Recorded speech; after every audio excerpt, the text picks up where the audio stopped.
شملی د مدرسو خو آن سماعت ورسیگی شملی د مدرسو خو آن سماعت ورسیگی خکلا د دیوالونو ی توبات ورسیگی خکلا د دیوالونو ی توبات ورسیگی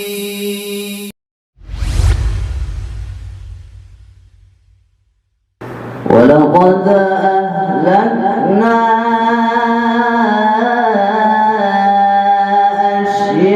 أشياعكم فهل من مدكر وكل شيء فعلوه في الزبر وكل صغير وكبير مستطر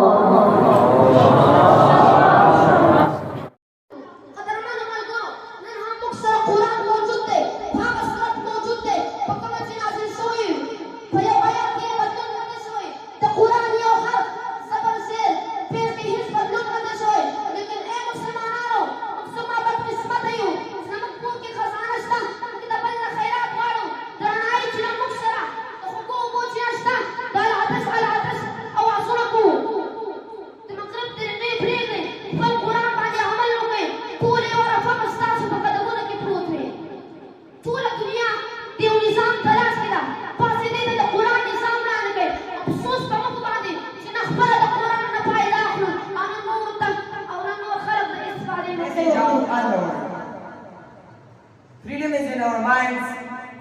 and faith is in our hearts, and pride is in our souls, and love for the nation is in our blood. Wassalamu alaikum wa rahmatullahi wa barakatuh. منذ فمخكنا حديث في جمال الطويل الله رسول فرماي من رآني فقد حرم الله عليه النار او رأى من رآني فقد حرم الله عليه النار چاچ زوري دل بغبا د دوړق اور حرام دی او چاچ زمال دن کې ولیدل بغوبا د هم د دوړق اور حرام دی سما عزت مندو زکا دلته مناسبت رسول الله سره د صحابه وراغي الله تبارک وتعالى کوم مقام ورکړي چې په یو دیدار سره په اسلام کې دیدار ځنی وکړي په اسلام کې ډېر تولاړي الله تبارک وتعالى په باندې روزه اور حرام دی سبحانه وتعالى انسانها را آزاد مستقل خلق کرده است. پس استقلال و حریت برای یک ملت به معنای زنده بودن آن ملت و آن شخص است. هر ملتی که استقلال نداشته باشه گویا که آن ملت مرده است. داشتن استقلال در شریعت یکی از وظیفه‌های لازم فرض و ضروری است. چرا؟ به خاطر که استقلال از نظر اجتماعی، فرهنگی و سیاسی از کفر و طاغوت یکی از عقاید بارز اسلام شمرده می شود.